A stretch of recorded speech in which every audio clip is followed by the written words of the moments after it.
มีรอยคนมาตีด้วยแต่ว่ามันหมานใครหมานมัน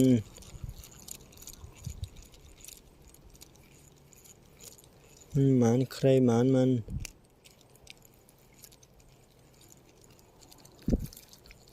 นี่คราวนี้เรียกออกมาก่อนให้มันตื่นตัวเอาคราวนี้ให้มันตื่นใจเป็นไงบ้างไม่มีตัวเลยเดี๋ยวหลับกันหมดแล้วกลางวันแดดร้อนๆอยู่ด้วยไม่มีตัวก็ไม่ตื่นใจก็ไม่ตื่นหาเหวเลยตรงเนี้ยมีป่องอยู่ไหนนึงโอ้โหติดแงกเลย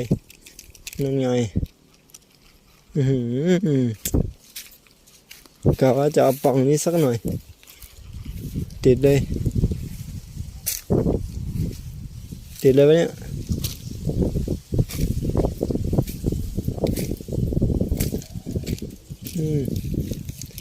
ติดแล้ววะ